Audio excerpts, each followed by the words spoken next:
Bienvenue sur la web radio de l'Infectio. Ce podcast vous est proposé par les enseignants de maladies infectieuses et tropicales des universités de Saint-Étienne et Lyon. Il est destiné aux étudiants de deuxième cycle des études médicales et il a reçu le soutien de l'université Jean Monnet. Bonjour et bienvenue dans ce nouveau podcast. Aujourd'hui, nous sommes avec le professeur Amandine Gagnon-Brunon et nous allons évoquer la méningite, les méningoencéphalites et les abcès cérébraux. Bonjour professeur, comment les différencier ? Bonjour Anthony.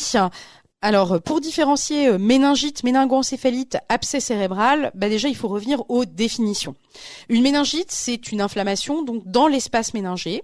Les signes cliniques habituels vont être la fièvre, les céphalées, la raideur de nuque, la photophonophobie et les vomissements. À savoir quand même, je vous mets en garde, que l'ensemble de ces signes cliniques qui témoignent du fameux syndrome méningé ne sont pas systématiquement présents devant toute méningite. Par contre, la méningoencéphalite, ça correspond à une inflammation de l'espace méningé, mais également à une inflammation de l'encéphale. Donc cette fois-ci, la présentation clinique est différente, puisque on va avoir des signes neurologiques centraux qui vont souvent être au premier plan. Parfois, la fièvre est très modérée, voire inexistante, et on va pouvoir aussi avoir des troubles du comportement, des crises convulsives, des atteintes des paires crâniennes. Il faut savoir que c'est important de différencier méningite et méningoencéphalite parce que les agents étiologiques ne sont pas les mêmes. Concernant les abcès cérébraux, c'est une autre thématique aussi, puisque là, ce sont souvent les signes de focalisation avec notamment un déficit moteur, un déficit sensitif, des troubles de l'élocution, qui vont être la manifestation clinique. Et il s'agit en fait d'une supplération dans une cavité néoformée. À noter que cette thématique sera abordée dans 2 épisodes de podcasts différents. Le premier traitera de méningite et le second des méningoencéphalites et des abcès cérébraux. Épisode 1. Quelles sont les étiologies des méningites ? Alors il faut retenir que si on retient notamment la méningite à méningocoque, la méningite à pneumocoque, que finalement les premières étiologies de méningite en termes de fréquence, ce sont les méningites virales, dites à liquide clair. Cependant, compte tenu de leur gravité, les méningites bactériennes doivent être évoquées systématiquement et tout syndrome méningé doit faire l'objet d'un bilan étiologique approfondi. Alors dans les étiologies virales, les virus le plus fréquemment responsables de méningite sont les entérovirus, souvent avec une évolution sur un versant épidémique, saisonnière, plutôt en période estivale. Et on peut également avoir des méningites à herpès, notamment à HSV2, alors que les méningoencéphalites sont plus souvent liés à HSV1. Le VIH, notamment dans le cadre des primo-infections. Le varicelle zonavirus et le virus ourlien qui peut être responsable de méningite. On peut aussi avoir des réactions méningées dans le cadre de primo-infections à cytomégalovirus et à Epstein-Barr virus, l'agent infectieux de la mononucléose. Les méningites purulentes, cette fois-ci, sont le plus souvent donc liées au pneumocoque et au méningocoque. Et chez les sujets femmes enceintes, personnes immunodéprimées, on a également la listeria. Le méningocoque est responsable des méningites bactériennes de l'enfant et également de sujets jeunes, notamment dans la tranche 15-26 ans. C'est la raison pour laquelle on peut être amené à se faire vacciner contre le méningocoque en tant que jeune adulte. Le pneumocoque et la listeria sont plus fréquents chez l'adulte et notamment chez le sujet âgé. Bien entendu, en cas de brèche ostéodurale, d'immunodépression et de splénectomie, on doit systématiquement évoquer le diagnostic de méningite à pneumocoque. Enfin, les méningites à Haemophilus influenzae, grâce à la vaccination, sont devenues beaucoup plus rares. Et à Escherichia coli, on peut trouver des méningites chez le sujet âgé et également chez le nouveau-né. Certaines bactéries peuvent donner des méningites dites à liquide clair, donc non purulentes. C'est le cas de la listeria, quand finalement on a effectivement une formule très limitée, de la tuberculose, mais également de la leptospirose, de Treponema pallidum, l'agent infectieux de la syphilis, et de Borrelia burgdorferi, l'agent infectieux de la maladie de Lyme. On parle aussi de méningite aseptique lorsqu'aucun agent étiologique n'est identifié. Finalement, ces situations peuvent se rencontrer lorsque c'est une réaction méningée satellite d'un abcès cérébral, lorsque l'infection a été décapitée par une antibiothérapie préalable, ou lorsqu'on a une méningite liée à un agent difficilement cultivable. Et quels sont les signes de gravité d'une méningite ? Alors vraiment, il faut être extrêmement vigilant lorsqu'il y a des troubles de conscience et un score de Glasgow inférieur ou égal à 11. Bien entendu, vous l'avez tous retenu, le purpura fulminans est un signe de gravité dans le cadre des méningites et notamment des méningites à méningocoque. La présence de signes de focalisation, la présence de signes de souffrance du tronc cérébral, l'instabilité hémodynamique et l'état de mal épileptique. Peut-on avoir un purpura fulminans sans méningite ? La réponse est oui. Le purpura fulminant, c'est systématiquement une urgence de prise en charge, une urgence de traitement antibiotique. Il s'agit d'un purpura extensif et nécrotique.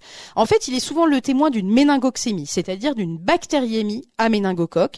Et dans la bactériémie à méningocoque, l'atteinte ménagée n'est pas systématique. Néanmoins, l'infection reste particulièrement grave, associée à des taux de mortalité importants.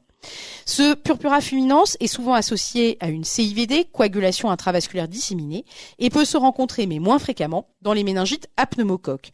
Sa prise en charge, comme je le disais, est urgente, avec l'instauration d'un traitement immédiat par céphalosporine de 3e génération par voie intraveineuse. L'examen clé, c'est la réalisation de la ponction lombaire pour analyse du liquide cérébrospinal. Finalement, quelles en sont les contre-indications ? Alors, il faudrait essayer de retenir qu'il y a peu de contre-indications à la ponction lombaire, et surtout quand on se pose la question de faire une ponction lombaire, il ne faut pas trop chercher trop loin les contre-indications. C'est que l'indication en est souvent formelle et qu'elle va permettre de faire avancer le diagnostic. Néanmoins, il y a des situations dans lesquelles cette ponction lombaire peut, en tout cas, être associée à des événements indésirables. C'est le cas lorsqu'il y a des troubles de coagulation. C'est le cas quand il y a un purpura fulminans, puisque, comme je le disais précédemment, il est souvent associé à des troubles de coagulation par le phénomène de CIVD, l'instabilité hémodynamique. Il y a également une contre-indication lorsqu'il y a des signes évocateurs d'un processus expansif intracrânien, comme un déficit moteur, une hémianopsie latérale homonyme, un syndrome cérébelleux, et également lorsqu'il y a des signes d'engagement, comme l'amydriase, la dysautonomie ou la décortication par exemple. Et quelles sont les analyses à réaliser sur le liquide cérébrospinal ? Alors la clé de diagnostic étiologique d'une méningite, c'est bien entendu l'examen bactériologique avec un examen direct qui va permettre à la fois de faire un diagnostic cytologique, donc on va regarder le nombre d'éléments nucléés par millimètre cube et le nombre de globules rouges par millimètre cube. L'intérêt de regarder le nombre de globules blancs et le nombre de globules rouges, c'est pour s'affranchir d'une réaction de globules blancs liés finalement à une hémorragie de ponction. C'est-à-dire qu'on peut avoir des globules blancs dans une ponction lombaire sans avoir de méningite, tout simplement parce que la PL était fortement hémorragique et qu'on a finalement analysé du sang plus que du liquide cérébrospinal.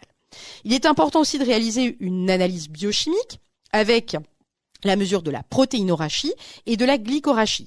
Attention, la glycorachie s'interprète toujours en fonction de la glycémie, ce qui signifie qu'il faut mesurer systématiquement la glycémie au moins capillaire du patient à qui on vient de faire une PL.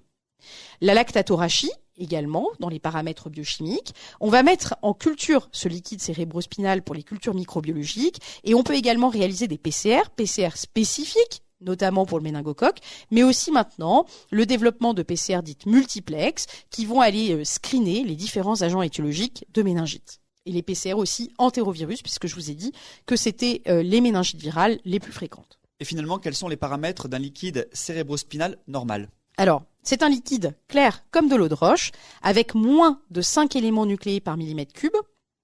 La glycorachie doit être supérieure à 2/3 de la glycémie et la protéinorachie inférieure à 0,4 g par litre.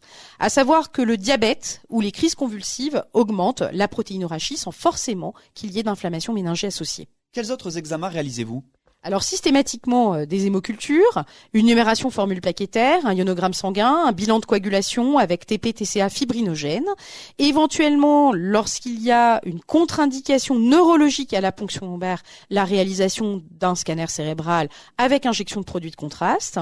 Et puis, si on a un purpura fulminans et donc on ne peut pas réaliser la ponction lombaire, l'un des examens qui peut être tout à fait contributif, c'est une biopsie cutanée au niveau des lésions purpuriques pour mettre en évidence le méningocoque ou réaliser une PCR spécifique. Également, un examen qui peut être discutable, c'est le dosage de la procalcitonine dans le sang pour écarter la possibilité d'une méningite bactérienne. Ça reste discutable. En tout cas, cet examen peut faire partie de certains algorithmes permettant d'éliminer le diagnostic de méningite bactérienne pour savoir si oui ou non on doit mettre un traitement antibiotique. Et quand parle-t-on de méningite purulente ? Alors déjà, macroscopiquement, si il y a une méningite purulente importante, vous allez vous en rendre compte puisque le liquide va être trouble. Avec plusieurs centaines ou milliers d'éléments nucléés par millimètre cube, une protéinorachie qui va souvent être supérieure à 1 g par litre, une hypoglycorachie qui est souvent majeure et des lactates dans le LCR qui sont supérieurs à 3,2 millimoles par litre. Là, on va trouver dans ces méningites purulentes les méningites bactériennes avec au premier plan le méningocoque et le pneumocoque. Je le répète, bien systématiquement penser au pneumocoque chez les patients splénectomisés ou ayant une brèche ostéodurale. Qu'appelle-t-on méningite à liquide clair ? Alors cette fois-ci, oui, macroscopiquement, vous ne verrez pas de pus, entre guillemets. Le liquide paraît plutôt clair, plutôt eau de roche, avec une cellularité qui va être plus faible, mais supérieure à 5 éléments par millimètre cube. Mais la formule va varier. C'est-à-dire que c'est ici qu'on va retrouver les méningites éventuellement dites à formule panachée, avec essentiellement des lymphocytes, ou alors 50% de lymphocytes, 50% de polynucléaires neutrophiles. La protéinorachie de ces méningites à liquide clair, comme pour la tuberculose et la listeria, est souvent très élevée, au-delà d'1 gramme par litre, associée à une hypoglycorachie majeure. Par contre, les méningites virales sont des méningites à liquide clair, qui elles, parfois en début d'évolution, peuvent être riches en polynucléaires neutrophiles, lorsque la ponction ovaire est réalisée très tôt par rapport au début de l'évolution. La cellularité est par contre assez modérée, aux alentours de 100 éléments nucléés. La glycorachie est alors normale et la protéinorachie est légèrement augmentée entre 0,5 et 1 gramme par litre. C'est vraiment la situation dans laquelle on peut croiser les méningites à entérovirus. On a les méningites virales purement lymphocytaires, cette fois-ci, où la formule est essentiellement riche en lymphocytes. La protéinorachie est alors entre 0,5 et 1 gramme par litre, la glycorachie proche de la normale, et on peut avoir des signes d'encéphalite systématiquement à rechercher. Et là, on peut trouver notamment la primo-infection VIH. Ce que je n'ai pas dit pour la méningite purulente, c'est que bien entendu, la cellularité est essentiellement faite de polynucléaires neutrophiles. À l'examen direct, quels aspects retrouve-t-on ? Alors effectivement, quand vous serez interne, la première chose que vous allez découvrir, c'est l'appel du service de bactériologie pour vous annoncer les résultats de l'examen direct du liquide cérébrospinal. Alors à l'examen direct, il va être positif sur le plan microbiologique dans 60 à 80% des méningites bactériennes. Bien entendu, dans les méningites virales, on ne verra rien. Donc là, le microbiologiste va vous parler de coccigramme positif en diplocoque. Dans ce cas-là, c'est du pneumocoque. S'il vous parle de coccigramme négatif, cette fois-ci, c'est du méningocoque, qui est le premier agent infectieux de méningite chez le sujet jeune. Si cette fois-ci, il vous parle de bacille-gramme positif, l'agent étiologique à évoquer, c'est essentiellement Listeria monocytogenes, qui est un diagnostic qu'on va évoquer chez la femme enceinte, le sujet âgé ou immunodéprimé, et a fortiori s'il y a un tableau clinique évocateur de rhombencéphalite. Et quelles mesures prendre devant une suspicion de méningite bactérienne ? Alors la première chose à faire, c'est de mettre en place des précautions complémentaires d'hygiène avec un isolement dit gouttelette du fait du risque de transmission interhumaine du méningocoque tant qu'on n'a pas éliminé qu'il s'agissait du méningocoque. S'il s'agit effectivement d'une méningite à méningocoque, l'isolement pourra être levé après 24 heures de traitement antibiotique par céphalosporine de 3e génération. Quand on a une forte suspicion de méningite bactérienne, le premier traitement à mettre en place extrêmement rapidement, c'est la dexaméthasone, à raison de 15 mg par 8 heures. Elle va avoir l'intérêt de réduire la mortalité des méningites bactériennes, notamment à méningocoque et à pneumocoque, et d'en limiter les séquelles. Elle doit idéalement être administrée avant le traitement antibiotique, mais si elle a été oubliée ou alors le traitement antibiotique débuté au domicile du patient qui avait des troubles de conscience, elle pourra être instaurée dans les heures qui suivent. Enfin, l'antibiothérapie, bien entendu, est un élément capital et elle doit être démarrée le plus rapidement possible. S'il s'agit de céphalosporine de 3e génération, à laquelle, si on a une forte suspicion de Listeria monocytogenes, je reviens sur une PL avec une formule panachée, un sujet immunodéprimé, une femme enceinte, on y ajoutera, tant qu'on n'a pas de documentation microbiologique, de l'amoxicilline et de la gentamicine. L'antibiothérapie d'une méningite bactérienne doit être débutée avant l'admission à l'hôpital si le délai de prise en charge attendu est supérieur à 90 minutes ou en cas de purpura fulminans. Et quel traitement anti-infectieux existe-t-il ? Alors surtout, c'est quelle adaptation du traitement anti-infectieux. Donc dans le cadre du méningocoque, on va pouvoir utiliser les céphalosporines de 3e génération par voie intraveineuse avec une désescalade possible vers l'amoxicilline si, bien entendu, la bactérie y est sensible. Le traitement antibiotique durera entre 4 et 7 jours en fonction de l'évolution clinique. Si elle a été rapidement favorable, on va pouvoir faire un traitement plutôt court. Tout le traitement se fera par voie intraveineuse.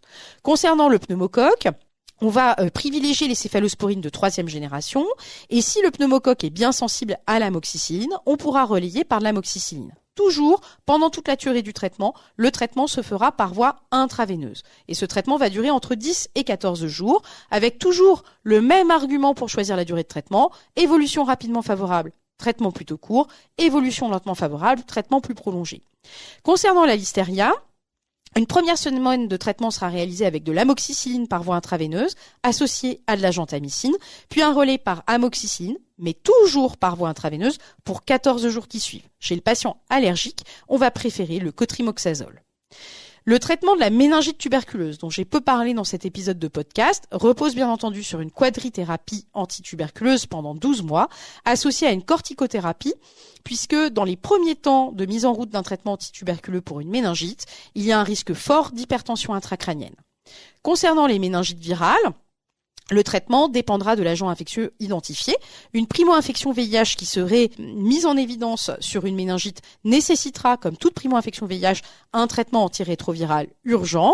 Les méningites à HSV2 ne nécessitent pas systématiquement de traitement anti-infectieux et les méningites à entérovirus non plus. Et quid de la prévention ? Alors c'est la petite nouveauté 2024 qui est peut-être pas encore dans le pilier étudiant.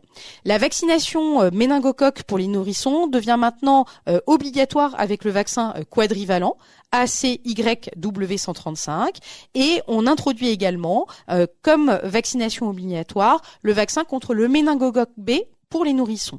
Un rattrapage pour le méningocoque ACYW135 est prévu pour les adolescents qui la plupart auront reçu une vaccination contre le méningocoque C dans l'enfance. La vaccination méningocoque P se discutera au cas par cas et pourra aussi être réalisée chez le jeune adulte puisqu'il s'agit de la période d'âge la plus à risque de méningite. Concernant les sujets contacts, lorsqu'il y a eu un cas d'infection invasive à méningocoque, pour les sérogroupes ACYW135, on vaccinera les sujets contacts, mais on mettra aussi en place une antibioprophylaxie par rifampicine qui permettra de jouer sur le portage pharyngé du méningocoque. Concernant le pneumocoque, bien entendu, la vaccination est recommandée chez les nourrissons.